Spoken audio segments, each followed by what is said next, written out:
కర్కాటక రాశి వారికి ఒకవైపు అష్టమస్థాన శని సంచార స్థితి జరుగుతూ ఉండినను జ్యేష్ఠమాస అమావాస్య శుక్రవారం ఆరుద్ర నక్షత్ర సందర్భంగా ఎలాంటి విధి విధానాలు పాటించాలో ఈ వీడియోలో సవివరంగా సంపూర్ణంగా తెలుసుకుందాం.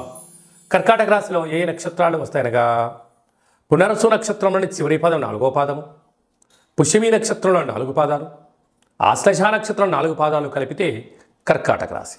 చాలామందికి పుట్టినటువంటి కాల సమయంలో డేటా బర్త్లో లేనటువంటి కారణం వలన పేరు యొక్క మొదటి అక్షరాన్ని అనుసరిస్తూ రాశిని తెలుసుకునే ప్రయత్నం చేద్దాం.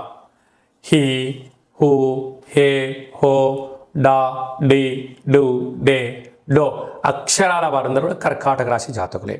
రాశాధిపతి చంద్రుడు అవ్వడం, వీరికి తృతీయంలో కేతు సంచార స్థితి ఉండడం వలన చిన్న చిన్న విషయాలకు ఇటు తల్లిదండ్రులపైన కానీ ఇటు అన్నదమ్ములపైన కానీ అక్క చెల్లెలపైన కానీ ఆధారపడకుండా స్వయం నిర్ణయం, స్వయం పరిపాలన, ఆరోగ్యం, ఆనందం, ఆదాయకరాన్ని తీసుకొచ్చే పరిస్థితి ఉంటుంది.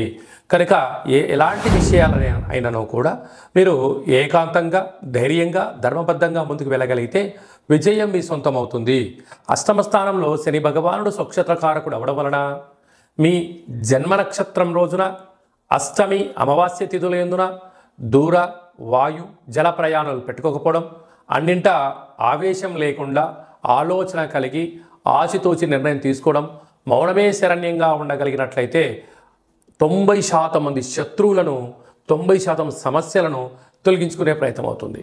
ఇలాంటి కాల సమయంలో అమావాస్య ఆరుద్ర నక్షత్రం శుక్రవారం రోజు రావడం వలన కళౌ వెంకటనాయక అన్నట్టుగా వెంకటేశ్వర స్వామి వారికి తులసిమాలను సమర్పించడం, లక్ష్మీదేవికి పాలతో అభిషేకం చేసుకోవడం, కాళభైరవ స్వామివారి యొక్క స్మరణ, కూష్మాండ దీపము, కాళభైరవ స్వామివారి యొక్క ఒక సౌభాగ్య ముడుపు కట్టుకోవడం వలన కష్టాలని తొలగిపోతాయని చెప్పి గమనించాలి.